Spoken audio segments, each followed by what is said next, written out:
Welcome back to IAS PCS zone. दोस्तों आज जो है हम लोग घटना चक्र बुक से रसायन विज्ञान को कवर करेंगे। ठीक है, इससे पहले हम लोगों ने और सारे सब्जेक्ट को कवर किया है जिसका लिंक डिस्क्रिप्शन में दे दिया गया है, तो आप उसे भी एक बार ज़रूर देख लीजिएगा। ठीक है, तो चलिए हम लोग वीडियो को शुरू करते हैं। वीडियो पसंद आएगा तो वीडियो को लाइक कर दीजिएगा। मेरे चैनल पर पहली बार आए हैं तो चैनल को सब्सक्राइब कर दीजिएगा और इस वीडियो को दोस्तों से भी शेयर कीजिएगा ताकि उनको भी इसका फ़ायदा हो सके। आज का पहला प्रश्न है, लोहे का विशुद्धतम रूप है।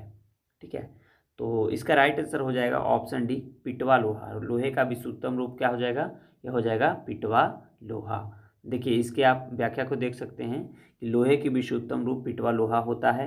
लोहा यानी कि आयरन जो है आवर्त सारणी के 8वें समूह का पहला तत्व है। ठीक है, कच्चा लोहा की तुलना में यह बहुत कम कार्बन सामग्री वाला लोहे का मिश्रण धातु है। कच्चा लोहा भी लोहे का एक अन्य शुद्ध रूप है, लेकिन इसमें सिलिकॉन, मैग्नीज और तत्वों के अन्य शान होते हैं, लेकिन इसमें आयरन की मात्रा लगभग 2 से 4% की होती है। नेक्स्ट प्रश्न है, निम्नलिखित में से कौन सा एक तत्व नहीं है? ठीक है, इसमें जो है एक तत्व नहीं है, तो इसका राइट आंसर हो जाएगा ऑप्शन सी, गैस। गैस जो है एक तत्व नहीं है, बाद बाकी धातु, अधातु, उपधातु ये सब क्या है? ये सब तत्व हैं। चलिए इसके व्याख्या को देख लीजिए। आवर्त सारणी में तत्वों की 3 प्रमुख भागों यथा धातु, अधातु तथा उपधातु में विभाजित किया गया है। Hydrogen, boron, carbon, nitrogen, oxygen, fluorine, phosphorus, sulphur, chlorine, selenium. ठीक है, सेलेनियम, ब्रोमीन, आयोडीन तथा सभी अक्रिय गैसों को अधातुओं की श्रेणी में रखा जाता है। नेक्स्ट प्रश्न है, आधुनिक रसायन शास्त्र का जनक किसे कहा जाता है? ठीक है, आधुनिक रसायन शास्त्र का जनक, तो इसका राइट आंसर हो जाएगा ऑप्शन सी, लेवोजियर को। किसको कहा जाता है? आधुनिक रसायन शास्त्र का जनक किसे कहा जाता है दोस्तों? तो यह कहा जाता है लेवोजियर को। नेक्स्ट प्रश्न है, परमाणु के नाभिक में कौन से मूल कण होते हैं? ठीक है, तो परमाणु के नाभिक में जो है वह क्या होगा? प्रोटॉन और न्यूट्रॉन होता है। चलिए हम इसके व्याख्या को देख लेते हैं। देखिए, परमाणु नाभिक की रचना प्रोटॉन और न्यूट्रॉनों से होती है। नाभिक का द्रव्यमान प्रोटॉनों और न्यूट्रॉनों के कारण तथा नाभिक का धनावेश केवल प्रोटॉनों के कारण होता है। ठीक है, प्रोटॉनों और न्यूट्रॉनों को सामूहिक रूप से न्यूक्लियॉन कहते हैं। क्या कहते हैं? न्यूक्लियॉन कहते हैं, क्योंकि एक कण परमाणु न्यूक्लियस यानी कि नाभिक के घटक होते हैं। नेक्स्ट प्रश्न है, किस नियम के अनुसार समान ताप और दाब पर सभी गैसों के निश्चित आयतन में अणुओं की संख्या समान होती है? तो इसका राइट आंसर हो जाएगा अवोगाद्रो का नियम के अनुसार। ठीक है, चलिए इसके व्याख्या को देख लेते हैं। देखिए, अवोगाद्रो के नियम के अनुसार समान ताप एवं दाब पर सभी आदर्श गैसों के समान आयतन में कणों का अणुओं की संख्या समान होती है। किसी गैस के एक ग्राम मोल अणुओं की संख्या अवोगाद्रो संख्या कहलाते हैं। इसे n से प्रदर्शित किया जाता है। नेक्स्ट प्रश्न है, एक तत्व में इलेक्ट्रॉनों और न्यूट्रॉनों की संख्या क्रमशः 18 तथा 20 है। ठीक है, इस तत्व की द्रव्यमान संख्या कितनी होगी? तो इसका राइट आंसर क्या हो जाएगा? इसका राइट आंसर हो जाएगा ऑप्शन सी, 38। कितनी हो जाएगी दोस्तों? 38 हो जाएगी। चलिए इसके व्याख्या को देख लीजिए। देखिए, किसी तत्व के परमाणु के नाभिक में उपस्थित प्रोटॉनों और न्यूट्रॉनों की संख्या का योग उस परमाणु की द्रव्यमान संख्या कहलाती है।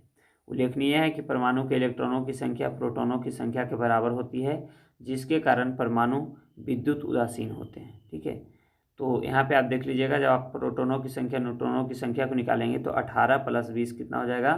18 + 20 कितना हो जाएगा? यह हो जाएगा 36।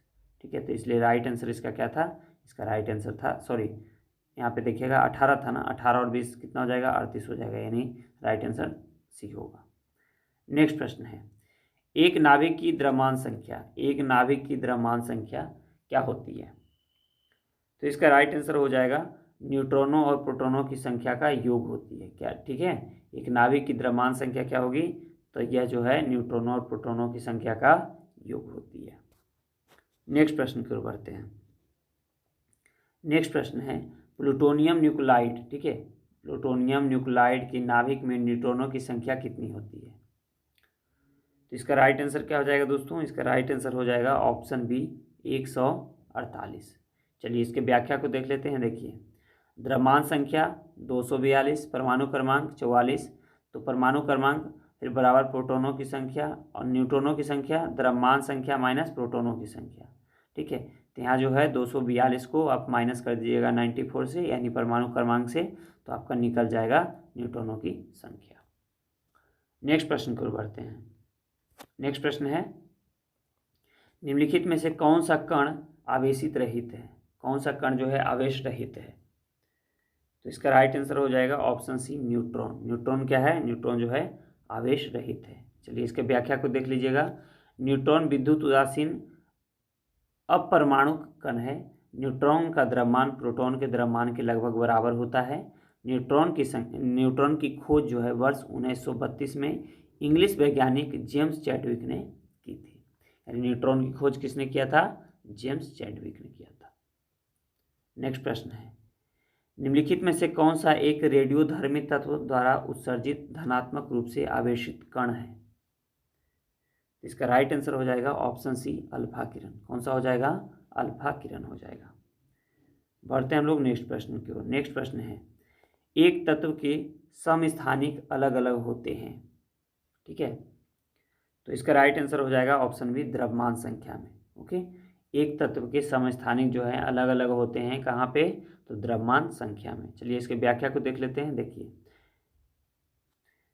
समान परमाणु संख्या वाले तत्व जो है समस्थानिक कहलाते हैं, अर्थात जिस तत्व की परमाणु संख्या समान यानी प्रोटॉनों की संख्या समान होती है परंतु द्रव्यमान संख्या या परमाणु भार अलग अलग होता है, वे समस्थानिक कहलाते हैं तथा समान परमाणु भार वाले तत्व समभारिक कहलाते हैं। ठीक है, तो यहाँ पे आप समस्थानिक, समभारिक और फिर ये क्या बोलता है, मतलब समस्थानिक, समभारिक, ये सब आप समझ गए होंगे। चलिए बढ़ते हैं हम लोग अगले प्रश्न की ओर। नेक्स्ट प्रश्न है, नाभिकीय विखंडन किसके संघात के कारण होता है? तो यह होता है न्यूट्रॉन के संघात के कारण। ठीक है, चलिए देख लेते हैं इसके व्याख्या को। देखिए, नाभिकीय विखंडन जो है न्यूट्रॉन के संघात के कारण होता है। जब किसी भारी तत्व के परमाणुओं पर न्यूट्रॉनों की बमबारी की जाती है तो भारी तत्व हल्के तत्वों में टूट जाता है। ठीक है, एवं इसमें बहुत अधिक ऊर्जा का उत्सर्जन होता है। किसी भारी तत्व का हल्के हल्के तत्वों में टूटने की प्रक्रिया को नाभिकीय विखंडन यानी कि न्यूक्लियर फिशन कहते हैं। नेक्स्ट प्रश्न पर बढ़ते हैं। नेक्स्ट प्रश्न है, फैराडे स्थिरांक। फैराडे स्थिरांक के बारे में दिया गया है। ठीक है, तो फैराडे स्थिरांक जो है सार्वभौमिक स्थिरांक है। क्या है? सार्वभौमिक स्थिरांक है। चलिए इसके व्याख्या को देख लेते हैं। देखिए, फैराडे स्थिरांक एक सार्वभौमिक स्थिरांक है। यह 96,487 कैलोरी प्रति मोल होता है। ठीक है, चलिए बढ़ते हैं हम लोग अगले प्रश्न की ओर। निम्न में से किसका पीएच मान जो है वह 7 है? पीएच मान 7 है, तो इसका राइट आंसर क्या हो जाएगा? देखिए, इसका राइट आंसर की मैं बात करूँ तो इसका राइट आंसर ऑप्शन ई होगा। देखिए व्याख्या को देख लीजिए। उदासीन विलयन का पीएच मान जो है 7 होता है। ठीक है, शुद्ध जल में उदासीन माना जाता है। शुद्ध जल का 25 डिग्री सेल्सियस पर पीएच मान 7 होगा। वर्षा का पानी का जल शुद्ध रूप है। 7 से अधिक पीएच मान का विलय क्षारीय तथा 7 से कम पीएच मान का विलय अम्लीय होता है। ठीक है, तो अब देखिए यहाँ पे क्या पूछा गया था, किसका मान जो है पीएच मान 7 है। ठीक है, तो पीएच मान 7 किसका होगा? तो यह शुद्ध जल का भी होगा ना, और फिर उदासीन विलयन का भी होगा, तो इसलिए यहाँ पे राइट आंसर ऑप्शन ई होगा। नेक्स्ट प्रश्न है, निम्नलिखित में से किस विलय के पीएच मान 7 से अधिक है? यहाँ देखिए 7 से अधिक है। ओके, तो इसका राइट आंसर हो जाएगा ऑप्शन बी क्षारीय होता है। क्षारीय विलयन का, क्षारीय का 7 से अधिक होगा, अम्लीय का 7 से कम होगा, और उदासीन जो है देखिए ऐसे आप बना सकते हैं, जैसे उदासीन है। ठीक है, तो उदासीन को आप 7 मान लीजिए, और जब प्लस इससे होगा तो इसको क्षार कहेंगे, और माइनस इससे होगा तो इसको अम्ल कहेंगे। चलिए बढ़ते हैं हम लोग अगले प्रश्न की ओर। अगला प्रश्न है, पानी का पीएच मान जो है कितना होता है? तो इसका राइट आंसर हो जाएगा ऑप्शन बी 7। पानी का पीएच मान कितना होता है दोस्तों? तो पानी का pH मान जो है वह 7 होता है। नेक्स्ट प्रश्न है, निम्नलिखित में से किसका गलनांक जो है सबसे उच्च होता है? ठीक है, तो इसमें जो है सबसे गलनांक उच्च होगा बोरॉन का। किसका होगा दोस्तों? वो हो जाएगा बोरॉन का। चलिए इसके व्याख्या को देख लीजिए। किसी ठोस पदार्थ का गलनांक वह तापमान होता है जिस पर वह अपनी ठोस अवस्था से पिघलकर द्रव अवस्था में पहुंच जाता है। गलनांक पर ठोस और द्रव प्रावस्था समयावस्था में होती है। बोरॉन का गलनांक जो है 2453 केल्विन होता है। एल्युमिनियम का गलनांक जो है 933 केल्विन होता है। सिलिकॉन का गलनांक जो है 1693 केल्विन होता है तथा लोहा का गलनांक जो है 1808 केल्विन होता है। ठीक है, तो अतः बोरॉन का गलनांक जो है सबसे उच्च है। नेक्स्ट प्रश्न की ओर बढ़ते हैं। नेक्स्ट प्रश्न है, नीलम यानी कि रूबी का रासायनिक सूत्र है। तो नीलम का रासायनिक सूत्र क्या हो जाएगा? तो इसका राइट आंसर हो जाएगा ऑप्शन ए, Al2O3। नेक्स्ट प्रश्न की ओर बढ़ते हैं। नेक्स्ट प्रश्न है, एक घोल का pH 3 से 6 बदलता है। एक घोल का pH मान जो है 3 से 6 बदलता है, तो H+ आयन की सांद्रता क्या होगी? ठीक है, तो इसका राइट आंसर हो जाएगा ऑप्शन डी, 1000 गुना कम हो जाएगी। क्या हो जाएगी? 1000 गुना कम हो जाएगी। चलिए बढ़ते हैं हम लोग अगले प्रश्न की ओर। अगला प्रश्न हमारा है, अगला प्रश्न देखिएगा, ब्रोमीन होती है, ब्रोमीन जो है यह होती है, तो इसका राइट आंसर क्या हो जाएगा दोस्तों? ब्रोमीन जो है वह लाल द्रव्य है। क्या है? ब्रोमीन लाल द्रव्य है। नेक्स्ट प्रश्न की ओर बढ़ते हैं। नेक्स्ट प्रश्न है, निम्नलिखित में से कौन सा रेडियोधर्मी तत्व नहीं है? ओके, रेडियोधर्मी तत्व इसमें से नहीं है। तो रेडियोधर्मी तत्व कौन नहीं होगा? कैडमियम जो है वह रेडियोधर्मी तत्व नहीं होगा। ओके, नेक्स्ट प्रश्न की ओर बढ़ते हैं। नेक्स्ट प्रश्न है, संघनन क्या है? संघनन। ओके, तो इसका राइट आंसर क्या हो जाएगा? इसका राइट आंसर हो जाएगा ऑप्शन सी, वाष्प का द्रव में परिवर्तन को ही हम संघनन कहते हैं। ओके, चलिए इसके व्याख्या को देख लेते हैं। देखिए, जब कोई गैस जो है तरल पदार्थ में परिवर्तित होता है, जब कोई गैस तरल पदार्थ में परिवर्तित होता है, तब इस स्थिति को संघनन कहा जाता है। ओके, फिर देखिएगा, अर्थात संघनन एक ऐसी प्रक्रिया है जिसमें कोई गैस संगठित होकर अर्थात ठंडी होकर द्रव अवस्था में बदल जाती है। उदाहरण के लिए बादल, कोहरा, वर्षा इत्यादि, ये सब जो है क्या है? संघनन के उदाहरण है। चलिए बढ़ते हैं हम लोग अगले प्रश्न की ओर। अगला प्रश्न है, वेल्डिंग में प्रयोग होने वाली गैसें कौन सी है? वेल्डिंग में प्रयोग होने वाली गैसें, तो इसका राइट आंसर हो जाएगा ऑप्शन सी, ऑक्सीजन तथा एसीटिलीन। ओके, वेल्डिंग में प्रयोग होने वाली गैसें कौन सी है? ऑक्सीजन तथा एसीटिलीन है। नेक्स्ट प्रश्न की ओर बढ़ते हैं। नेक्स्ट प्रश्न है,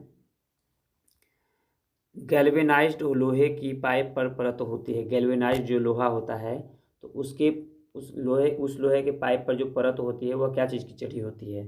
तो वह होती है जस्ते की। ठीक है, गैल्वेनाइज्ड लोहे की पाइप पर जो है जस्ते की परत चढ़ती है।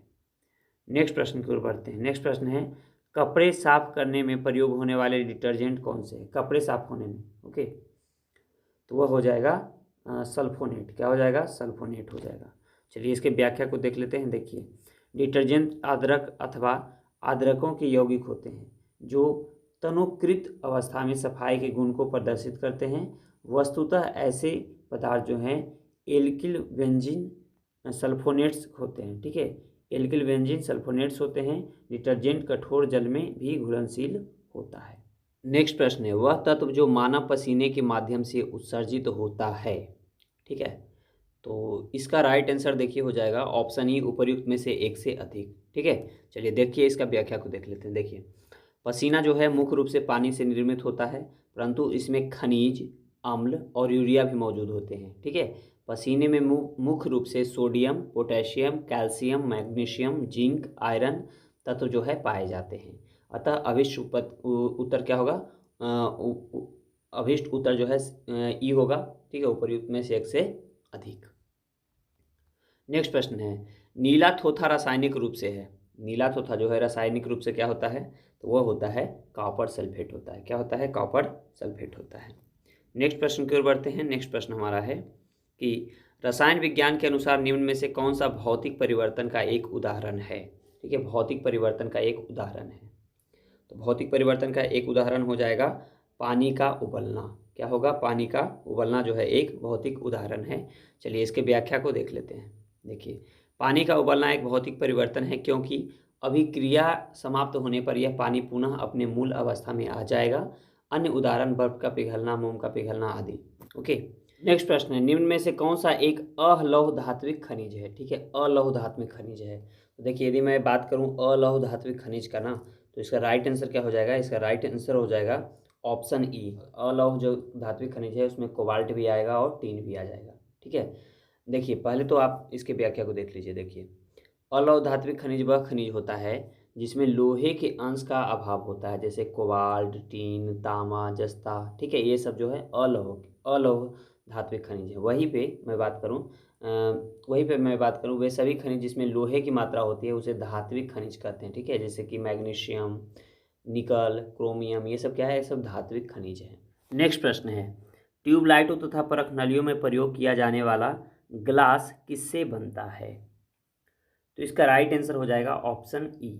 चलिए हम इसके व्याख्या को देख लेते हैं। देखिए, ट्यूबलाइटों तथा परख नलियों में प्रयोग किए जाने वाले ग्लास क्षारीय धातुओं के सिलिकेटों का एक अक्रिस्टलीय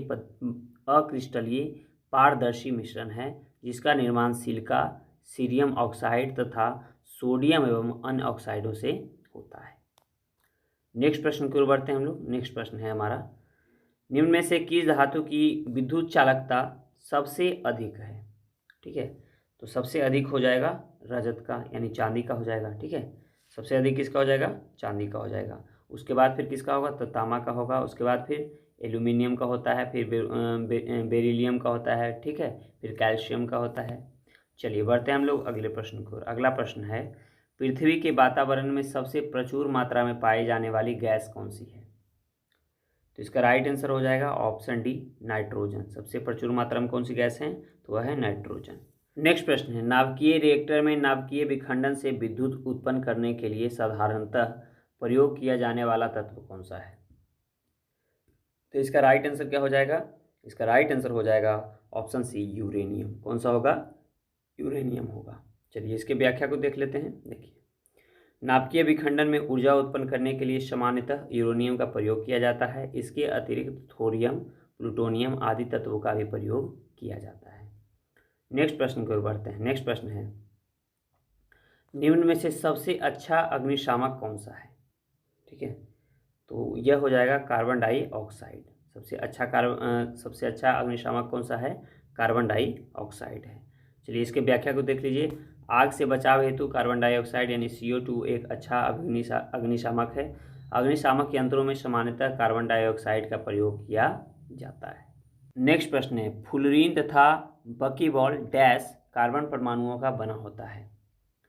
तो यह जो बना होता है दोस्तों, यह 60 कार्बन परमाणुओं का बना होता है। ठीक है, इसलिए ऑप्शन में नहीं दिया गया है, तो सही उत्तर ऑप्शन ई होगा। देख सकते हैं आप, फुलरीन कार्बन का एक स्वरूप है जिसमें 60 कार्बन परमाणु होते हैं। इसका उपयोग जो है अतिचालकता, अर्धचालकता, स्नेहक आदि में किया जाता है। नेक्स्ट प्रश्न है, अधिक ऊंचाइयों पर द्रव्यों का क्वथनांक क्या होगा? ठीक है, तो यहाँ पे क्या हो जाएगा? क्वथनांक घट जाएगा। ठीक है, राइट आंसर ऑप्शन बी होगा। नेक्स्ट प्रश्न है, निम्नलिखित में से सबसे भारी धातु कौन सा है? तो इसका राइट आंसर हो जाएगा ऑप्शन डी, प्लैटिनम। क्या हो जाएगा? प्लैटिनम हो जाएगा। बढ़ते हैं हम लोग अगले प्रश्न की ओर। अगला प्रश्न हमारा है, उस वैज्ञानिक का नाम बताएं जिसने कहा था कि पदार्थ को ऊर्जा में बदला जा सकता है। ठीक है, तो वह कौन से वैज्ञानिक थे? तो वह वैज्ञानिक थे आइंस्टीन। कौन थे? आइंस्टीन। आइंस्टीन ने ही कहा था कि पदार्थ को ऊर्जा में बदला जा सकता है। नेक्स्ट प्रश्न है, वह उपकरण जो ईंधन की रासायनिक ऊर्जा को सीधे विद्युत ऊर्जा में बदलता है वह क्या कहलाता है? तो इसका राइट आंसर हो जाएगा ऑप्शन सी, ईंधन सेल कहलाएगा। क्या कहलाएगा? वह उपकरण जो ईंधन की रासायनिक ऊर्जा को सीधे विद्युत ऊर्जा में बदलता है उसे हम ईंधन सेल कहते हैं। नेक्स्ट प्रश्न है, टूटी हुई हड्डियों की रक्षा के लिए प्लास्टर ऑफ पेरिस का प्रयोग होता है, यह क्या होता है? ठीक है, तो यह जो है जिप्सम होता है। क्या होता है? यह जिप्सम होता है। नेक्स्ट प्रश्न है, प्लास्टर ऑफ पेरिस का सूत्र क्या है? बहुत बढ़िया प्रश्न है। तो इसका राइट आंसर क्या हो जाएगा? इसका राइट आंसर हो जाएगा CaSO4 या H2O। ओके, नेक्स्ट प्रश्न की ओर बढ़ते हैं हम लोग। नेक्स्ट प्रश्न है, एक हाइड्रोकार्बन जिसमें कार्बन के 2 परमाणु द्विबंध द्वारा जुड़े हों क्या कहलाता है? एक हाइड्रोकार्बन जिसमें कार्बन के 2 परमाणु द्विबंध द्वारा जुड़े हों उसे हम क्या कहते हैं? तो उसे हम एल्कीन कहते हैं। क्या कहते हैं? एल्कीन कहते हैं। नेक्स्ट प्रश्न है, सिरके का रासायनिक नाम क्या है? ठीक है, सिरके का रासायनिक नाम क्या है? तो सिरके का रासायनिक नाम है एसिटिक अम्ल। क्या है दोस्तों? एसिटिक अम्ल है। नेक्स्ट प्रश्न है, निम्नलिखित में से कौन सा अम्ल सिरके में उपस्थित है? ठीक है, तो इसका राइट आंसर हो जाएगा एसिटिक अम्ल। क्या हो जाएगा? एसिटिक अम्ल हो जाएगा। नेक्स्ट प्रश्न है, सोडा वाटर की बोतल खरीदने पर निकलने वाली गैस कौन सी होती है? ठीक है, सोडा वाटर की जो बोतल होता है, सोडा वाटर की बोतल जब हम खरीदते हैं तो उससे जो है कौन सी गैस निकलती है? तो देखिए इसका राइट आंसर हो जाएगा ना कार्बन डाइऑक्साइड। क्या हो जाएगा? Carbon dioxide. चलिए बढ़ते हैं हम लोग अगले प्रश्न की ओर। अगला प्रश्न हमारा है, खनिज यानी कि मिनरल क्या है? ठीक है, मिनरल जो है क्या है? तो इसका राइट आंसर क्या हो जाएगा? इसका राइट आंसर हो जाएगा अकार्बनिक ठोस है। क्या है? अकार्बनिक ठोस है। नेक्स्ट प्रश्न की ओर बढ़ते हैं हम लोग। नेक्स्ट प्रश्न है, वर्ष 1945 में नागासाकी यानी कि जापान में गिराए गए बमों में कौन सा विस्फोटक प्रयुक्त किया गया था? यानी 1945 में जो नागासाकी जापान में बम गिराया गया था उसमें कौन सा विस्फोटक का जो है प्रयोग किया गया था? तो वह किया गया था प्लूटोनियम का। किसका किया गया था? प्लूटोनियम का। नेक्स्ट प्रश्न है, देखिए इसको आप, इसका व्याख्या को आप देख सकते हैं। 9 अगस्त 1945 को फैटमैन, ठीक है, फैटमैन नामक बम नागासाकी यानी जापान पर गिराया गया था। इसमें प्लूटोनियम का प्रयोग विस्फोट के रूप में किया गया था। वहीं दूसरे ओर हिरोशिमा पर गिराए गए बम यानी लिटिल बॉय में विस्फोटक के रूप में यूरेनियम का प्रयोग किया गया था। ठीक है, तो एक जगह है प्लूटोनियम का, एक जगह है यूरेनियम का, तो इसे आप याद रखिएगा। एक का नाम है फैटमैन और एक का नाम है लिटिल बॉय। नेक्स्ट प्रश्न है, एक ही प्रकार का परमाणु निम्न में से किसमें मिलता है? एक ही प्रकार का परमाणु, तो यह किसमें मिलेगा? तो यह मिलेगा प्राकृतिक तत्व में। ठीक है, प्राकृतिक तत्व में। नेक्स्ट प्रश्न की ओर बढ़ते हैं, सबसे अधिक क्रियाशील धातु कौन सी है? सबसे अधिक क्रियाशील धातु, तो वह हो जाएगा पोटेशियम। क्या हो जाएगा? पोटेशियम हो जाएगा। नेक्स्ट प्रश्न है, निम्न में से किसे श्वेत धातु भी कहते हैं? ठीक है, श्वेत धातु, तो देखिए इसका राइट आंसर ऑप्शन ई होगा। यदि यहाँ पे लिथियम दिया रहता ना तो राइट आंसर लिथियम होता, लेकिन लिथियम नहीं है तो राइट आंसर ऑप्शन ई होगा।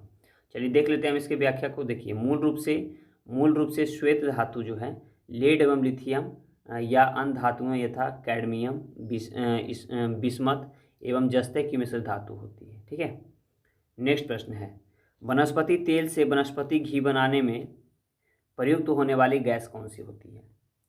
तो वह होती है हाइड्रोजन। कौन सी गैस होती है? हाइड्रोजन। नेक्स्ट प्रश्न है, उत्कृष्ट धातुओं के संदर्भ में निम्न वाक्यों पर विचार कीजिए। ठीक है, उत्कृष्ट धातुओं के संदर्भ में पहला दिया गया है, यहाँ पे ध्यान दीजिएगा, पहला दिया गया है उत्कृष्ट धातुएं जो है प्रकृति में शुद्ध रूप में प्राप्त होती है। बिल्कुल यह सही कथन है। दूसरा है यूरेनियम एवं सीसा जो है उत्कृष्ट धातु के उदाहरण है। देखिए ये गलत हो जाएगा। ठीक है, तो केवल एक इसमें सही होगा, तो राइट आंसर ऑप्शन ए हो जाएगा। नेक्स्ट प्रश्न है, आयोडीकृत लवण में रहता है। ठीक है, आयोडीकृत जो लवण होता है उसमें क्या रहता है? तो उसमें जो है पोटेशियम आयोडाइड रहता है। क्या रहता है? पोटेशियम आयोडाइड रहता है। नेक्स्ट प्रश्न की ओर बढ़ते हैं हम लोग। नेक्स्ट प्रश्न हमारा है, खाने का नमक यानी NaCl किससे बनता है? खाने का नमक, तो इसका राइट आंसर क्या हो जाएगा दोस्तों? इसका राइट आंसर हो जाएगा ऑप्शन बी, मजबूत अम्ल और मजबूत क्षार से। ठीक है, खाने वाला नमक जो है बनता है मजबूत अम्ल और मजबूत क्षार से। चलिए बढ़ते हैं हम लोग अगले प्रश्न की ओर।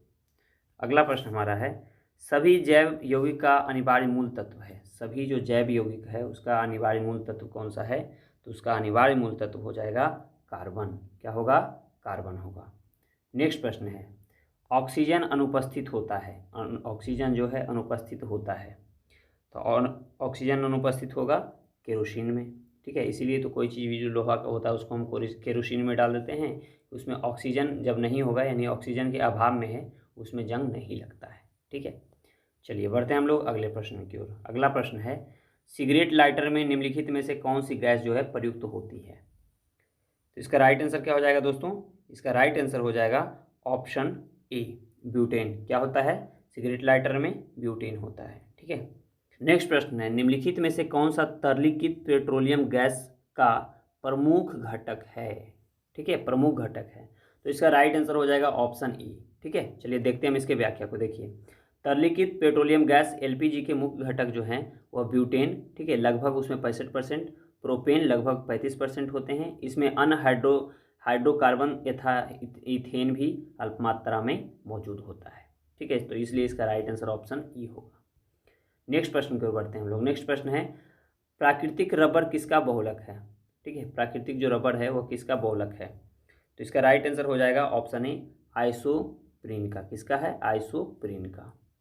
नेक्स्ट प्रश्न है, टेफ्लॉन निम्नलिखित में से किस एकलक का बहुलक है? तो इसका राइट आंसर हो जाएगा ऑप्शन ए, टेट्राफ्लोरोएथिलीन का। किसका होगा? टेट्राफ्लोरोएथिलीन का जो है टेफ्लॉन जो है एक बहुलक है। नेक्स्ट प्रश्न है, बैकेलाइट निम्नलिखित के संघनन से बनता है? बैकेलाइट, तो इसका राइट आंसर हो जाएगा ऑप्शन बी, फिनॉल एवं फार्मेल्डिहाइड से। किससे बनेगा? फिनॉल एवं फार्मेल्डिहाइड से। नेक्स्ट प्रश्न है, ट्राइग्लिसराइड क्या है? ट्राइग्लिसराइड जो है वह क्या है? तो ट्राइग्लिसराइड जो है क्या है? एक वसा है। क्या है दोस्तों? वसा है। ठीक है, चलिए बढ़ते हैं हम लोग अगले प्रश्न की ओर। अगला प्रश्न हमारा है,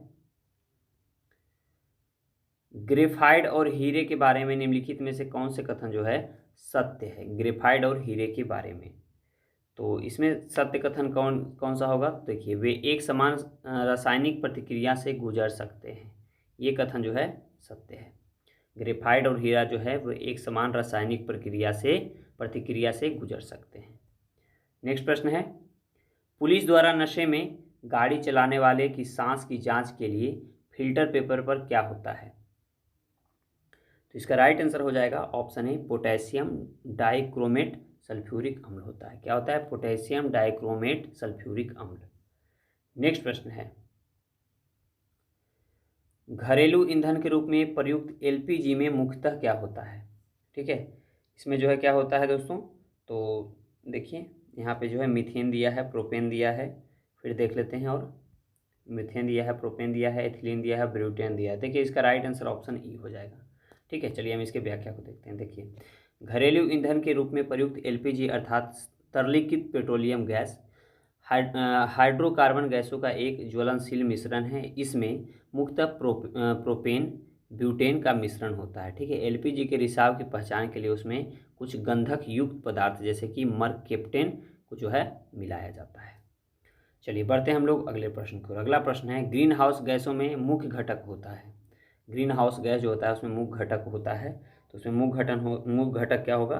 तो इसका भी राइट हो जाएगा आंसर ऑप्शन ई। चलिए देखते हैं इसके व्याख्या को। देखिए, ग्रीन हाउस गैस वे हैं जो पृथ्वी, वातावरण तथा बादलों द्वारा उत्सर्जित ऊष्मीय अवरक्त विकिरण को अवशोषित एवं उत्सर्जित करती हैं। इनमें मुख्य रूप से कार्बन डाइऑक्साइड, जलवाष्प, नाइट्रस ऑक्साइड, मीथेन और ओजोन होते हैं। नेक्स्ट प्रश्न है, ग्रीन हाउस गैसों के मुख्य घटक होता है? ठीक है, मुख्य घटक होता है, तो इसका भी राइट आंसर क्या हो जाएगा? ऑप्शन ही हो जाएगा।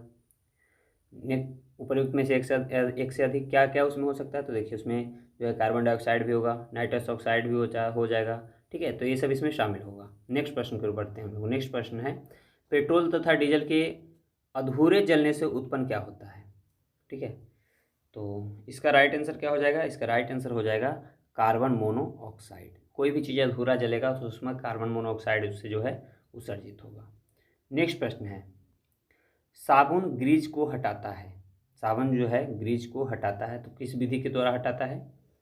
तो इसका राइट आंसर हो जाएगा पाइसीकरण द्वारा। किसके द्वारा हटाता है दोस्तों? साबुन जो है ग्रीज को पाइसीकरण के द्वारा हटाता है।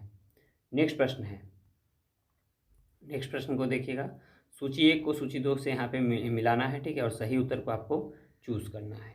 चलिए हम लोग देख लेते हैं। तो पहला दिया गया है यहाँ पे देखिएगा, एक तरफ जो है दिया गया है एस्पार्टेम। ठीक है। स्पार्टम का उपयोग किस लिए किया जाता है दोस्तों, यहाँ पे देखिएगा, तो स्पार्टम का उपयोग जो है यह किया जाता है कृत्रिम मधुरक के लिए। ओके, फिर हम बात करें फ्रेयॉन का, तो फ्रेयॉन का प्रयोग किया जाता है प्रशीतक के रूप में। ओके, फिर बात करें नियोप्रीन का, तो नियोप्रीन का किया जाता है संश्लेषित रबर के रूप में। और फिर है बेनाड्रिल, बेनाड्रिल का किया जाता है हिस्टीमीन के कारण, ठीक है, हिस्टीमीन के कारण, हिस्टीमीन के लिए। तो इसका राइट आंसर क्या हो जाएगा, 3 4 1 और 2। देख लेते हैं ऑप्शन में, 3 4 1 और 2, 3 4 1 और 2, सही उत्तर हो जाएगा ऑप्शन सी। नेक्स्ट प्रश्न है, निम्नलिखित में से किसकी मात्रा जो है अम्ल वर्षा में सबसे अधिक होती है। तो इसका राइट आंसर हो जाएगा ऑप्शन सी, H2SO4 का। किसका होगा दोस्तों, H2SO4 का, यानी कि सल्फ्यूरिक अम्ल का। ठीक है, चलिए बढ़ते हैं हम लोग अगले प्रश्न की ओर। अगला प्रश्न हमारा है, अम्ल वर्षा होती है, ठीक है, अम्ल वर्षा जो होती है, तो इसका राइट आंसर क्या हो जाएगा। देखिए इसका राइट आंसर हो जाएगा ना, यहाँ पे यदि ऑप्शन ई होता तो इसका राइट आंसर ऑप्शन ई होता। चलिए हम इसके व्याख्या को देखते हैं। देखिए दिया गया है, अम्ल वर्षा का मुख्य कारण जो है सल्फर डाइऑक्साइड यानी SO2 एवं नाइट्रोजन के ऑक्साइडों के उत्सर्जन से होने वाली वर्षा है। इन प्रदूषकों का उत्सर्जन कारखानों से, पेट्रोल से तथा ऊर्जा उत्पादन संयंत्र में कोयला जलाने से भी होती है। अतः इस प्रश्न के लिए एक से अधिक विकल्प सही है। यदि ऑप्शन ई होता तो राइट आंसर होता। ठीक है, चलिए बढ़ते हैं हम लोग अगले प्रश्न की ओर। अगला प्रश्न है, शुष्क बर्फ है, शुष्क बर्फ है, तो शुष्क बर्फ क्या है दोस्तों, तो शुष्क बर्फ जो है ठोस कार्बन डाइऑक्साइड होता है। नेक्स्ट प्रश्न की ओर बढ़ते हैं। नेक्स्ट प्रश्न है, निम्नलिखित में से किसे शुष्क बर्फ कहते हैं। शुष्क बर्फ जो है निम्नलिखित में से हम किसे कहेंगे दोस्तों, तो इसका राइट आंसर क्या हो जाएगा दोस्तों, इसका राइट आंसर हो जाएगा ऑप्शन सी, ठोस कार्बन डाइऑक्साइड को। नेक्स्ट प्रश्न है, शुष्क, फिर यही प्रश्न है कि शुष्क बर्फ क्या है। ठीक है, तो शुष्क बर्फ क्या हो सकता है, तो इसका राइट आंसर हो जाएगा ऑप्शन बी, ठोस कार्बन डाइऑक्साइड। नेक्स्ट प्रश्न है, निम्न में से किसे अनबूझा चूना कहते हैं। ठीक है, अनबूझा चूना कहते हैं, तो अनबूझा चूना हम किसे कहेंगे दोस्तों, तो अनबूझा चूना हम CaO को कहेंगे। किसको कहेंगे, CaO यानी कि कैल्शियम ऑक्साइड को कहेंगे। नेक्स्ट प्रश्न की ओर बढ़ते हैं हम लोग। नेक्स्ट प्रश्न है, चूने का पानी किसके द्वारा दुधिया हो जाता है। चूने का पानी, तो चूने का पानी हो जाएगा CO2 के कारण, यानी कार्बन डाइऑक्साइड के कारण क्या होता है, दुधिया हो जाता है। नेक्स्ट प्रश्न है, निम्नलिखित में से कौन सा सीमेंट का मुख्य घटक है, सीमेंट का, तो इसका राइट आंसर हो जाएगा ऑप्शन ई, यहाँ भी हो जाएगा ऑप्शन ई। ठीक है, चलिए इसके व्याख्या को देख लेते हैं। देखिए सीमेंट के निर्माण में प्रयुक्त होने वाले मुख्य घटक जो हैं चूना पत्थर तथा सिलिका मिट्टी है। चूना पत्थर और सिलिका मिट्टी को एक साथ गर्म करने पर उसकी अभिक्रिया के फलस्वरूप सीमेंट जो है क्लिंकर का निर्माण होता है। ठीक है, क्लिंकर का निर्माण होता है। इस क्लिंकर में 2 से 3% जिप्सम को मिश्रित करने पर सीमेंट का निर्माण होता है, तो इसलिए इसका राइट आंसर ऑप्शन ई होगा। नेक्स्ट प्रश्न की ओर बढ़ते हैं, एक कार बैटरी में प्रयुक्त विद्युत अपघट्य होता है। एक कार बैटरी में प्रयुक्त विद्युत अपघट्य होता है, तो यह किसका होगा, तो यह होगा सल्फ्यूरिक अम्ल का। ठीक है, एक कार का बैटरी में प्रयुक्त विद्युत अपघट्य होता है सल्फ्यूरिक अम्ल। नेक्स्ट प्रश्न की ओर बढ़ते हैं। नेक्स्ट प्रश्न है, कार की बैटरी में प्रयोग होने वाला अम्ल कौन सा है, तो इसका राइट आंसर क्या हो जाएगा, मैंने अभी ही बताया है, इसका राइट आंसर हो जाएगा ऑप्शन डी, सल्फ्यूरिक अम्ल। नेक्स्ट प्रश्न की ओर बढ़ते हैं। नेक्स्ट प्रश्न है, निम्नलिखित में से किसमें कार्बन नहीं है। ठीक है, निम्नलिखित में से किसमें जो है कार्बन नहीं है, तो इसका राइट आंसर हो जाएगा, देखिए कार्बन की यदि मैं बात करूँ ना, तो इसमें हीरा भी होगा, ठीक है, ग्रेफाइट भी होगा और कोयला भी होगा, तीनों में कार्बन है। ठीक है, तो इसलिए राइट आंसर ऑप्शन डी होगा। नेक्स्ट प्रश्न की ओर बढ़ते हैं, निम्नलिखित में से सबसे सख्त यानी हार्ड कौन सा है, निम्नलिखित में से, तो इसका राइट आंसर क्या हो जाएगा, इसका राइट आंसर हो जाएगा ऑप्शन ए, हीरा। हीरा जो है इसमें से सबसे हार्ड होता है। नेक्स्ट प्रश्न है, पारद धातु मिश्रण। ठीक है, पारद धातु मिश्रण, तो इसका राइट आंसर हो जाएगा पारद युक्त मिश्र धातु होती है। ओके, पारद धातु मिश्रण जो है पारद युक्त मिश्र धातु होती है। राइट आंसर ऑप्शन सी हो जाएगा। नेक्स्ट प्रश्न है, खाना बनाने में प्रयोग की जाने वाली गैस मुख्यतः कौन सी होती है। ठीक है, तो वह होती है मीथेन। कौन सी गैस होती है दोस्तों, मीथेन होती है। खाना बनाने में प्रयुक्त की जाने वाली गैस कौन सी होती है? मीथेन होती है। चलिए बढ़ते हैं हम लोग अगले प्रश्न की ओर। अगला प्रश्न हमारा है 87 कि बायोगैस का निम्न में से कौन सा अवयव प्रमुख है? ठीक है, बायोगैस का निम्नलिखित में से कौन सा अवयव जो है वह प्रमुख है? तो इसका राइट आंसर क्या हो जाएगा? इसका राइट आंसर हो जाएगा ऑप्शन ए मीथेन। क्या हो जाएगा? मीथेन हो जाएगा। नेक्स्ट प्रश्न है निम्न धातुओं में से कौन सामान्य ताप पर द्रव्य है? ठीक है, सामान्य ताप पर द्रव्य है। तो इसका राइट आंसर हो जाएगा ऑप्शन बी पारा। कौन सा हो जाएगा? पारा हो जाएगा। नेक्स्ट प्रश्न है ठोस कपूर से कपूर देखिए, ठोस कपूर से कपूर बाष्प बनने की प्रक्रिया को क्या कहते हैं? तो इसका राइट आंसर क्या हो जाएगा? इसका राइट आंसर हो जाएगा ऑप्शन डी उदरपातन कहलाता है। क्या कहलाता है? उदरपातन कहलाता है। नेक्स्ट प्रश्न है पीतल के बर्तनों को कलई करते समय गरम बर्तन की सफाई के लिए प्रयोग किए जाने वाले अमोनियम क्लोराइड चूर्ण से निकलने वाला धुआं है। ठीक है, तो इसका राइट आंसर क्या हो जाएगा? इसका राइट आंसर हो जाएगा ऑप्शन डी अमोनिया और हाइड्रोक्लोरिक एसिड का। ठीक है, चलिए बढ़ते हैं हम लोग नेक्स्ट प्रश्न की ओर। नेक्स्ट प्रश्न हमारा है नींबू खट्टा किस कारण होता है? ठीक है, तो नींबू जो है खट्टा किस कारण होगा? तो नींबू खट्टा हो जाएगा साइट्रिक अम्ल के कारण। नेक्स्ट प्रश्न है वाहनों से निकलने वाली गैस कौन सी है? वाहनों से जो गैस निकलती है वह कौन सी गैस होती है? तो वह गैस होती है, देखिएगा, तो इसका यदि यहाँ पे ऑप्शन ई होता ना तो राइट आंसर होता है। ठीक है, देखिए वाहनों से मुख्यतः carbon dioxide, carbon monoxide, nitrogen के ऑक्साइड, सल्फर डाइऑक्साइड एवं हाइड्रोकार्बन उत्सर्जित होते हैं। ठीक है, तो इसलिए यहाँ पे यदि ऑप्शन ई होता तो राइट आंसर होता, उपर्युक्त में से एक से अधिक। नेक्स्ट प्रश्न है स्टील को कठोरता प्रदान करने के लिए बढ़ाई जाती है। ठीक है, तो यह किसकी मात्रा बढ़ाई जाएगी कठोरता प्रदान करने के लिए? तो बढ़ाई जाएगी कार्बन की मात्रा। ठीक है, नेक्स्ट प्रश्न है किस खनिज से रेडियम प्राप्त किया जाता है? किस खनिज से रेडियम प्राप्त किया जाता है? रेडियम प्राप्त किया जाता है पिच ब्लेंडर से। किससे किया जाता है दोस्तों? पिच ब्लेंडर से। नेक्स्ट प्रश्न है तैरने के तालाब में तैरने से मनुष्य की त्वचा जल जाती है।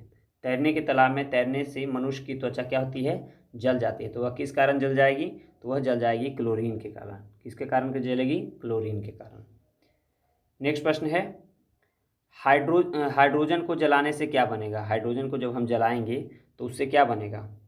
तो इसका राइट आंसर क्या हो जाएगा दोस्तों? देखिए पहले तो ऑप्शन देख लीजिए, ऑक्सीजन दिया गया है, राख दिया गया है, फिर देख लीजिएगा राख दिया गया है, फिर मिट्टी दिया गया है, फिर पानी। बिल्कुल, ये देखिए इसका राइट आंसर हो जाएगा ऑप्शन डी पानी। ठीक है, हाइड्रोजन के दहन से जल का निर्माण होता है। नेक्स्ट प्रश्न है सोने को घोला जा सकता है। सोने को जो है किस में घोला जा सकता है? तो सोने को जो है देखिए इसका भी सही उत्तर हो जाएगा ऑप्शन ई। यदि होता ना तो राइट आंसर होता। देखिए सोने को जो है एक्वा रेजिया में घोला जाता है। किस में घोला जाता है? एक्वा रेजिया में घोला जाता है। ओके, एक्वा रेजिया सांद्र नाइट्रिक और हाइड्रोक्लोरिक अम्ल का आयतन की दृष्टि से 1:3 का मिश्रण होता है, अतः इस प्रश्न का कोई भी विकल्प सही नहीं होगा। यदि यहाँ पे ऑप्शन ई होता तो हम राइट आंसर ऑप्शन ई मारते हैं। चलिए बढ़ते हैं अगले प्रश्न की ओर। अगला प्रश्न है हाइड्रोफ्लोरिक एसिड कांच की बोतल में नहीं रखा जाता है क्योंकि यह अभिक्रिया करता है। हाइड्रोफ्लोरिक एसिड, तो यह अभिक्रिया किससे करेगा? कांच की सिलिकॉन डाइऑक्साइड से। ठीक है, नेक्स्ट प्रश्न है वायु में थोड़ी देर रखने पर किसी धातु के ऊपर हरे रंग के बेसिक कार्बोनेट की परत जम जाती है, वह धातु कौन सी होगी? तो इसका राइट आंसर हो जाएगा ऑप्शन ए तांबा। क्या हो जाएगा? तांबा हो जाएगा। नेक्स्ट प्रश्न की ओर बढ़ते हैं। नेक्स्ट प्रश्न है निम्न में से किस रसायन के कारण पटाखा फूटने से चमकदार लाल रंग दिखाई देता है? तो वह दिखाई देता है ट्रांसिशियम के फूटने पर। ठीक है, निम्न में से किस रसायन के कारण जो है पटाखा फूटने से चमकदार लाल रंग दिखाई देता है? तो वह दिखाई देता है ट्रांसिशियम के कारण। ठीक है, नेक्स्ट प्रश्न की ओर बढ़ते हैं। नेक्स्ट प्रश्न है विस्फोटक नाइट्रोग्लिसरीन। ठीक है, विस्फोटक नाइट्रोग्लिसरीन एक क्या है? ठीक है, तो यह क्या होता है? तो यह जो है एस्टर होता है। क्या होता है? एस्टर है एक। नेक्स्ट प्रश्न है घरेलू एलपीजी सिलेंडरों में दाब मापक नहीं प्रदान किए जाते हैं क्योंकि? दाब मापक जो है नहीं प्रदान किया जाता है क्यों? तो इसका राइट आंसर हो जाएगा ये एलपीजी द्वारा चोक हो जाते हैं। क्या होते हैं? ये एलपीजी द्वारा क्या होंगे? चोक हो जाएंगे।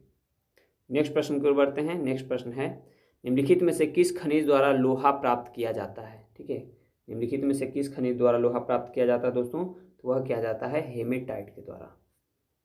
नेक्स्ट प्रश्न है, विरंजक चूर्ण के लिए कौन सा कथन जो है असत्य है? विरंजक चूर्ण के लिए, तो इसका राइट आंसर हो जाएगा जल में अधिक विलेय होता है। जल में क्या होता है? अधिक विलेय होता है।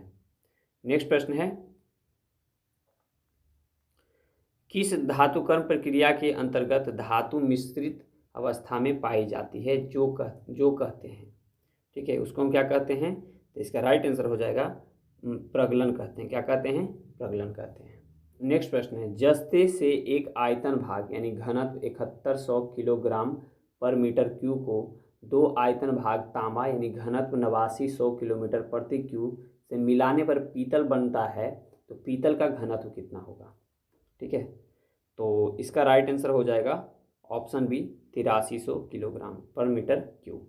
ठीक है, चलिए बढ़ते हैं हम लोग अगले प्रश्न की ओर। अगला प्रश्न है, निम्न में से कौन से पीतल के घटक हैं? ठीक है, निम्न में से कौन से जो हैं पीतल के घटक हैं? तो इसका राइट आंसर हो जाएगा ऑप्शन ए जस्ता एवं तांबा। कौन होगा? जस्ता एवं तांबा होगा। नेक्स्ट प्रश्न की ओर बढ़ते हैं। नेक्स्ट प्रश्न है, जस्ते से एक बर्तन पर विद्युत लेपन की विधि में, ठीक है, तो क्या होता है? तो बर्तन को ऋण ध्रुव और शुद्ध जस्ते को धन ध्रुव बनाया जाता है। सही उत्तर हो जाएगा ऑप्शन सी। नेक्स्ट प्रश्न की ओर बढ़ते हैं। नेक्स्ट प्रश्न है, जंग लगे लोहे के वजन में निम्न में से कौन सा परिवर्तन होता है? जो जिस लोहे में जंग लग जाता है तो उसमें क्या परिवर्तन होगा? तो उसमें परिवर्तन होता है कि यह लंबे समय तक बढ़ता है। क्या होता है? इसका वजन जो है लंबे समय तक क्या होता है? बढ़ते रहता है। चलिए बढ़ते हैं हम लोग। देखिए ऐसे इसका आप डिस्कशन देख सकते हैं। देखिए लोहे में जब जंग लगती है तो उसका ऑक्सीकरण यानी Fe2O3 आयरन ऑक्साइड या फेरल ऑक्साइड में होने लगता है। ठीक है, आयरन के साथ ऑक्सीकरण के मिल जाने के कारण लोहे का वजन क्या होता है? बढ़ जाएगा। लेकिन लोहे पर जंग लगने के लंबे समय बाद जंग के कारण लोहे के खत्म होने की प्रक्रिया शुरू हो जाती है। इससे लोहे का वजन कम हो जाएगा। बिहार लोक सेवा आयोग ने इस आयोग ने अपने अंतिम उत्तर प्रपत्र में इसका उत्तर विकल्प जो है ए माना है। ठीक है, तो इसलिए इसका राइट आंसर क्या हो जाएगा? ऑप्शन ए, यह लंबे समय तक बढ़ता है। नेक्स्ट प्रश्न है, स्टेनलेस स्टील एक मिश्र धातु है। स्टेनलेस स्टील जो है एक मिश्र धातु है, तो यह किसकी मिश्र धातु है? तो इसका राइट आंसर हो जाएगा ऑप्शन ई। चलिए देख लेते हैं हम इसके व्याख्या को। देखिए, दो या दो से अधिक धातुओं के समांगी मिश्रण को मिश्र धातु कहते हैं, जो धातु के गुणधर्मों को बेहतर बनाते हैं। लोहे यानी मुख्य धातु के साथ कार्बन, निकेल, क्रोमियम को निश्चित अनुपात में मिलाने पर हमें स्टेनलेस स्टील प्राप्त होता है, जो कठोर होता है तथा उसमें जंग नहीं लगता है। नेक्स्ट प्रश्न है, स्टेनलेस स्टील एक मिश्र धातु है। ठीक है, स्टेनलेस स्टील जो है एक मिश्र धातु है, तो यह किसकी हो जाएगी? तो इसका राइट आंसर हो जाएगा ऑप्शन ई। ठीक है, चलिए देख लेते हैं हम इसके व्याख्या को। ऐसे तो आप इसके व्याख्या के ऊपर देख ही चुके हैं। ठीक है, तो इसका सही उत्तर क्या हो जाएगा? Option E. नेक्स्ट प्रश्न है, स्टेनलेस स्टील मिश्र धातु है। स्टेनलेस स्टील जो है मिश्र धातु होती है, तो इसका राइट आंसर क्या हो जाएगा? देख लेते हैं। लोहे और तांबे का नहीं, बिल्कुल ही नहीं होगा। फिर देखिएगा, फिर दिया गया है लोहे और जस्ते का, ये भी नहीं होगा। ठीक है, लोहे और क्रोमियम का, देखिए ये इसका राइट आंसर हो जाएगा। ठीक है, लोहे और क्रोमियम का। नेक्स्ट प्रश्न है, निम्नलिखित में से किसमें ऋणात्मक आवेश होता है? ठीक है, निम्नलिखित में से किसमें ऋणात्मक आवेश होता है? तो ऋणात्मक आवेश किसमें होगा? तो वह हो जाएगा बीटा किरण में। बीटा किरण में क्या होता है? ऋणात्मक आवेश होता है। नेक्स्ट प्रश्न है, निम्नलिखित में से कौन सा इलेक्ट्रॉनिक संरूपण धातु तत्वों के लिए होता है? ठीक है, निम्नलिखित में से कौन सा इलेक्ट्रॉनिक संरूपण जो है धातु तत्वों के लिए होता है? तो यह हो जाएगा 2882। ठीक है, चलिए बढ़ते हैं हम लोग अगले प्रश्न की ओर। नेक्स्ट प्रश्न है, CO समूह का आबंध क्रम क्या है? ठीक है, CO समूह का आबंध क्रम क्या है? तो इसका राइट आंसर क्या हो जाएगा? इसका राइट आंसर हो जाएगा ऑप्शन डी 3 होता है। क्या होता है? 3 होता है। बढ़ते हैं हम लोग अगले प्रश्न की ओर। अगला प्रश्न है, जिस तत्व के परमाणु में 2 प्रोटॉन, 2 न्यूट्रॉन और 2 इलेक्ट्रॉन हो, उस तत्व की द्रव्यमान संख्या कितनी होती है? तो इसका राइट आंसर हो जाएगा ऑप्शन बी 4 होगी। कितनी होगी? 4 हो जाएगी। नेक्स्ट प्रश्न की ओर बढ़ते हैं। सल्फर हेक्साफ्लोराइड अणु का आकार कौन सा है? ठीक है, सल्फर हेक्साफ्लोराइड अणु का आकार कौन सा है? तो इसका राइट आंसर हो जाएगा ऑप्शन बी, अष्टफलकीय। कौन सा होता है? अष्टफलकीय होता है। नेक्स्ट प्रश्न है, एक तत्व X की वाह्यतम कक्षा में 4 इलेक्ट्रॉन हैं, हाइड्रोजन के साथ इसके यौगिक का कौन सा सूत्र होगा? ठीक है, तो इसका राइट आंसर हो जाएगा XH4।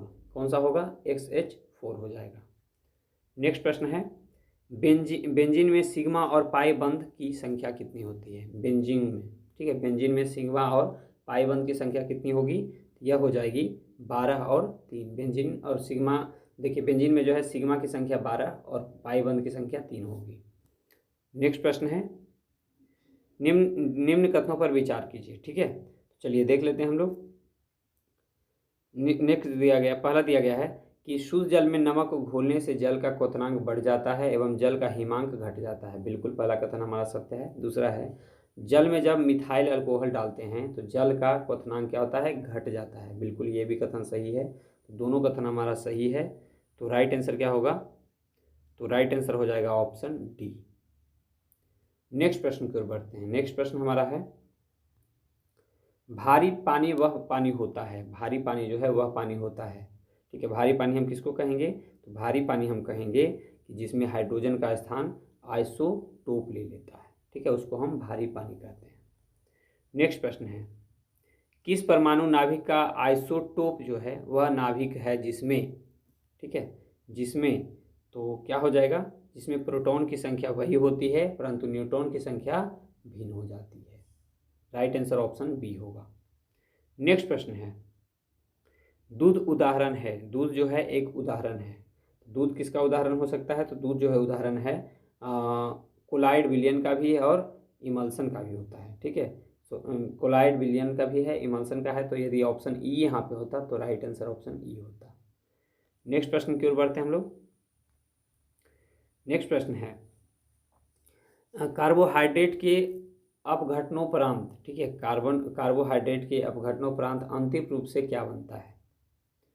तो इसका राइट आंसर हो जाएगा ऑप्शन सी, ग्लूकोज। क्या बनेगा दोस्तों? तो वह बनेगा ग्लूकोज।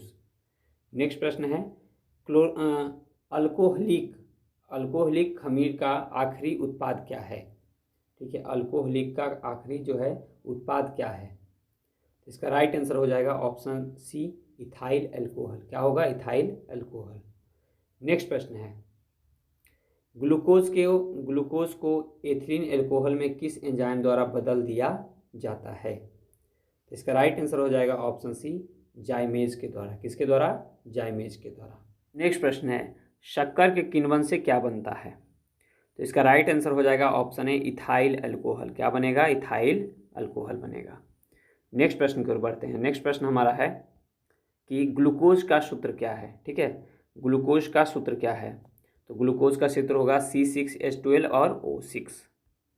नेक्स्ट प्रश्न है, यूरिया में उपस्थित होने वाले तत्व कौन से होते हैं? यूरिया में उपस्थित होने वाले तत्व, तो इसका राइट आंसर क्या हो जाएगा दोस्तों? इसका राइट आंसर हो जाएगा option D, CHNO। Okay, next प्रश्न की ओर बढ़ते हैं हम लोग। नेक्स्ट प्रश्न है अपमार्जक क्या है? अपमार्जक जो है वह क्या होता है? तो इसका राइट आंसर हो जाएगा शोधन अभिकर्ता होता है। क्या होता है? शोधन अभिकर्ता होता है। नेक्स्ट प्रश्न है, निम्नलिखित में से कौन सा पदार्थ जो है साबुन बनाने में प्रयुक्त होता है? साबुन बनाने में जो है हम कौन से पदार्थ का प्रयोग करते हैं? तो हम करते हैं वनस्पति तेल का। किसका करते हैं? वनस्पति तेल का। नेक्स्ट प्रश्न है, पीतल में कौन सी धातुएं हैं? पीतल में जो है कौन सी धातुएं हैं? तो इसका राइट आंसर हो जाएगा ऑप्शन डी, तांबा और जस्ता। क्या हो जाएगा दोस्तों? तांबा और जस्ता। नेक्स्ट प्रश्न है, तीसरे और चौथे समूह के ऑक्साइड का सामान्य गुणधर्म क्या है? ठीक है, तो इसका राइट आंसर क्या हो जाएगा? बेसिक और एसिडिक। क्या हो जाएगा? बेसिक और acidic. Right answer option A होगा। नेक्स्ट प्रश्न है, रेडियोधर्मी पदार्थ उत्सर्जित करता है। रेडियोधर्मी जो पदार्थ होता है वह क्या उत्सर्जित करेगा? तो वह उत्सर्जित करेगा अल्फा को भी करेगा, गामा को भी करेगा और बीटा, अल्फा बीटा गामा तीनों को करेगा। यानी राइट आंसर ऑप्शन डी होगा। नेक्स्ट प्रश्न है, हवा में जिस गैस की मात्रा सबसे अधिक है वह क्या होता है? ठीक है, तो वह जो है नाइट्रोजन होता है। क्या होता है? वह है नाइट्रोजन। नाइट्रोजन कितना है? 78.09%। नेक्स्ट प्रश्न है, वायु एक क्या होता है? वायु जो है एक क्या है? तो वायु एक मिश्रण है। ठीक है, वायु मिश्रण है किसका? नाइट्रोजन का है, ऑक्सीजन का है, ऑर्गन का है, कार्बन का है, सारे मिश्रण होते हैं, इसलिए हम क्या कहते हैं? वायु एक मिश्रण है। नेक्स्ट प्रश्न है, मच्छर भगाने वाली दवाओं में सक्रिय रसायन कौन सा होता है? तो वह होता है एलिथ्रीन होता है। कौन सा होता है? एलिथ्रीन होता है। नेक्स्ट प्रश्न है, जल की स्थायी कठोरता का कारण क्या है? जल की स्थायी कठोरता का कारण क्या है? तो यह हो जाएगा कैल्शियम तथा मैग्नीशियम की क्लोराइड और सल्फेट। नेक्स्ट प्रश्न की ओर बढ़ते हैं हम लोग। नेक्स्ट प्रश्न है, हास्य गैस क्या है? हास्य गैस है जो क्या है? तो हास्य गैस नाइट्रस ऑक्साइड होता है। क्या होता है? नाइट्रस ऑक्साइड होता है। नेक्स्ट प्रश्न है, निम्नलिखित में से किसे हंसने वाली गैस कहते हैं? हंसने वाली गैस किसे कहते हैं दोस्तों? तो वह कहते हैं नाइट्रस ऑक्साइड को। नेक्स्ट प्रश्न है, सूची 1 को सूची 2 से मिलाना है और सही उत्तर को आपको चूज करना है। ठीक है, तो चलिए हम देख लेते हैं। एक तरफ दिया गया है त्वचा कैंसर। त्वचा कैंसर जो है वह जो है, देखिए त्वचा कैंसर को किससे हम कर सकते हैं? तो पराबैंगनी किरण। ठीक है, पराबैंगनी किरण। ध्वनि प्रदूषण डेसिबल। ठीक है, डेसिबल मापते हैं। फिर देखिए वैश्विक तापन की हम बात करें तो वैश्विक तापन जो है कार्बन डाइऑक्साइड के कारण, और ओजोन छिद्र जो है क्लोरोफ्लोरोकार्बन के कारण होता है। ठीक है, चलिए इस प्रकार इसका सही उत्तर क्या हो जाना चाहिए?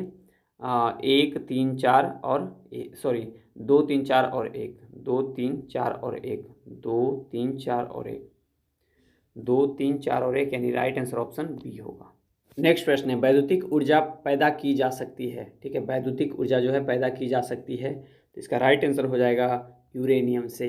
ठीक है, नेक्स्ट प्रश्न है, अम्ल वर्षा का या के घटक कौन से हैं? अम्ल वर्षा के घटक कौन से हैं? तो इसका राइट आंसर हो जाएगा NHO3 और H2SO4। ठीक है, राइट आंसर हो जाएगा ऑप्शन डी, 1 2 ए एवं बी। नेक्स्ट प्रश्न है, प्राकृतिक रबर किसका बहुलक है? प्राकृतिक जो रबर है वह किसका बहुलक होता है? तो इसका राइट आंसर हो जाएगा ऑप्शन ए, आइसोप्रीन का। किसका होगा? आइसोप्रीन का।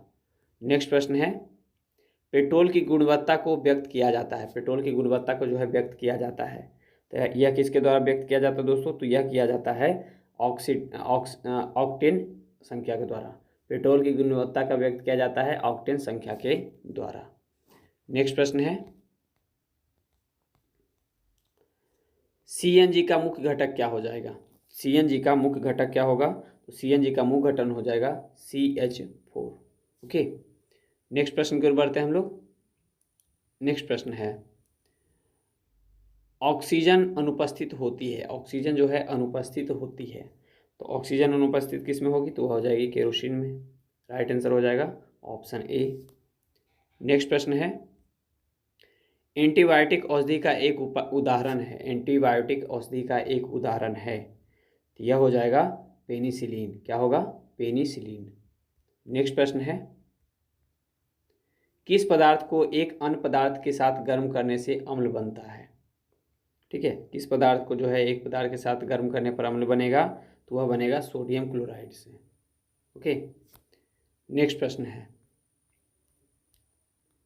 जस्ते से बनता है। जस्ते से जो है क्या बनता है दोस्तों? तो जस्ते से जो है वह विद्युत बैटरी। जस्ते से बनता है क्या? विद्युत बैटरी। नेक्स्ट प्रश्न है, यूरेनियम से क्या बनता है? यूरेनियम से, तो यूरेनियम से क्या बनेगा दोस्तों? तो यूरेनियम से बिजली बनेगा। राइट आंसर ऑप्शन सी हो जाएगा।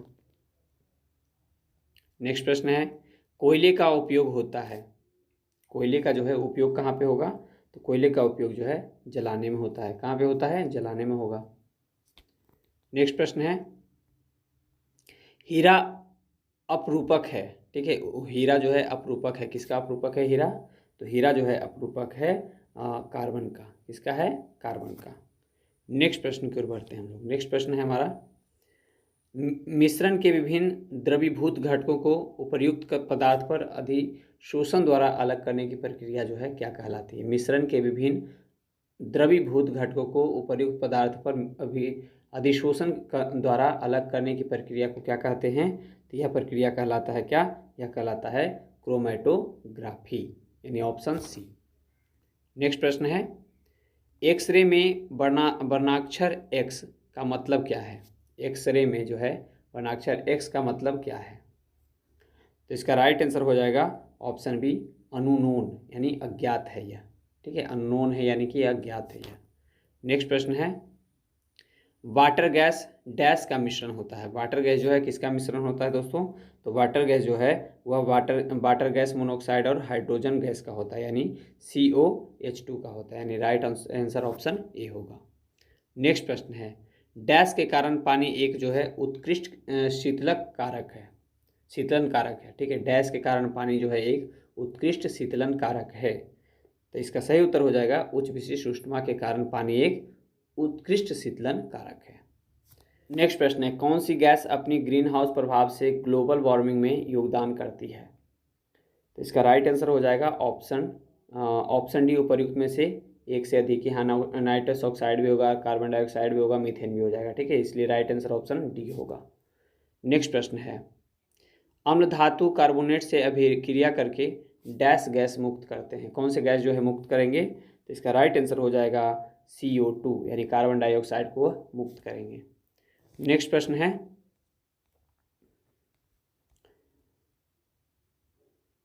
देखिएगा, नेक्स्ट प्रश्न है, HOOCOOH को कौन सा अम्ल कहा जाता है? HOOCOOH को कौन सा अम्ल कहा जाता है? तो इसका राइट आंसर क्या हो जाएगा? इसका राइट आंसर हो जाएगा ऑक्जेलिक अम्ल। क्या कहलाता है? ऑक्जेलिक अम्ल कहलाता है। नेक्स्ट प्रश्न है, आपको 3 प्रश्नलियाँ दी गई है, उसमें से एक में आसुत जल है और अन्य 2 में से एक में अम्लीय विलयन तथा दूसरे में क्षारीय विलयन है। इनमें से किस में लाल लिटमस नीला हो जाएगा? ठीक है, तो इसका राइट आंसर क्या हो जाएगा दोस्तों? इसका राइट आंसर हो जाएगा ऑप्शन सी, क्षार वाले में। किस में हो जाएगा? क्षार वाले में। ठीक है, चलिए इसके व्याख्या को देख लेते हैं। देखिएगा, अम्लीय माध्यम से लाल लिटमस रंग नहीं बदलता है। ठीक है, क्षारीय माध्यम में लाल लिटमस नीला हो जाएगा तथा उदासीन माध्यम में लाल लिटमस रंग नहीं बदलेगा। ठीक है, चलिए बढ़ते हैं हम लोग अगले प्रश्न को। अगला प्रश्न है, एसिटिक अम्ल की गंध किसके समान होती है? ठीक है, एसिटिक अम्ल जो होता है उसका गंध जो है किसके समान होता है? तो इसका राइट आंसर हो जाएगा सिरका के समान। किसका समान होता है? सिरका के समान। नेक्स्ट प्रश्न है, शुष्क HCl गैस जो है शुष्क लिटमस पत्र का रंग क्यों नहीं बदलती? तो इसका राइट आंसर क्या हो जाएगा? इसका राइट आंसर हो जाएगा ऑप्शन सी, कोई H3O+ आयन मौजूद नहीं होंगे। लिटमस केवल H3O+ आयन की उपस्थिति में ही रंग बदलता है। सही उत्तर ऑप्शन सी हो जाएगा। नेक्स्ट प्रश्न है, विषम का पता लगाइए। इसमें जो है विषम का आपको पता लगाना है। तो चलिए देखिए, इसमें विषम क्या हो जाएगा? इसमें देखिए फल का पकना भी विषम हो जाएगा। ठीक है, फिर सीमेंट की सेटिंग भी विषम हो जाएगा तथा कोयला का जलना भी जो है क्या ही है? विषम ही है। ठीक है, यानी तीनों के तीनों जो है वो रासायनिक परिवर्तन है। तो इसका राइट आंसर क्या हो जाएगा दोस्तों? इसका राइट आंसर ऑप्शन ई हो जाएगा, उपर्युक्त में से कोई नहीं। चलिए बढ़ते हैं हम लोग अगले प्रश्न की ओर। अगला प्रश्न है, कोलाइड कण के आकार की सीमा कितनी होती है? ठीक है, तो इसकी सीमा क्या होगी? तो इसकी सीमा जो हो जाएगी दोस्तों वो हो जाएगी 10⁻7 मीटर से 10⁻−10 मीटर के बीच में, यानी राइट आंसर ऑप्शन ए हो जाएगा। नेक्स्ट प्रश्न है, अक्रिस्टलीय कार्बन का शुद्धतम रूप क्या है? अक्रिस्टलीय कार्बन का शुद्धतम रूप क्या है? तो यह हो जाएगा दीपक की कालिक। क्या हो जाएगी? अक्रिस्टलीय कार्बन का शुद्धतम रूप दीपक की कालिक। नेक्स्ट प्रश्न है, आधुनिक परमाणु प्रतीक डैश द्वारा प्रस्तावित विधि पर आधारित है। तो यह कौन सी विधि पर आधारित है? तो यह है बर्जेलियस विधि द्वारा। ठीक है, आधुनिक परमाणु प्रतीक जो है बर्जेलियस द्वारा प्रतिपादित विधि पर आधारित है। नेक्स्ट प्रश्न है, निम्नलिखित विशेषताओं में से कौन सी रासायनिक परिवर्तन की विशेषता नहीं है? ठीक है, तो इसका राइट आंसर क्या हो जाएगा? इसका राइट आंसर हो जाएगा ऑप्शन सी, ऊर्जा में कोई निबल परिवर्तन नहीं होता है, नहीं होना। ठीक है, निम्नलिखित विशेषताओं में से कौन सी रासायनिक परिवर्तन की विशेषता नहीं है? तो ऊर्जा में कोई निबल परिवर्तन नहीं होना। नेक्स्ट प्रश्न है, ऐसे पदार्थ को जो बिना रासायनिक प्रतिक्रिया के अन्य पदार्थों से नमी को आसानी से अवशोषित कर लेते हैं, डैश कहा जाता है, उन्हें जो है क्या कहा जाता है? तो इसका राइट आंसर क्या हो जाएगा दोस्तों? इसका राइट आंसर हो जाएगा ऑप्शन ए, जल शुष्कक कहते हैं। क्या कहते हैं? जल शुष्कक कहते हैं। नेक्स्ट प्रश्न है, कार्बन मोनोऑक्साइड यानी CO से प्रदूषित वायु में सांस लेना खतरनाक है, क्यों? ठीक है, ऐसा क्यों खतरनाक है? तो इसका राइट आंसर हो जाएगा CO जो यानी कि कार्बन मोनोऑक्साइड जो है हीमोग्लोबिन के साथ संयोजन करता है। सही उत्तर ऑप्शन बी हो जाएगा। इसी प्रकार जो है हम लोग 172 प्रश्न था, इसमें हम लोग ने सॉल्व कर लिया है। यह वीडियो आपको कैसा लगा कमेंट बॉक्स में ज़रूर बताइएगा। ठीक है, वीडियो पसंद आया तो वीडियो को लाइक कीजिएगा, चैनल पे पहली बार आए हैं तो चैनल को सब्सक्राइब कर दीजिएगा और दोस्तों से भी इस वीडियो को शेयर कीजिएगा ताकि उनको भी इसका फ़ायदा हो सके। चलिए आप लोग पढ़ाई करते रहिए, मिलते हैं हम लोग अगले वीडियो में। जय हिंद।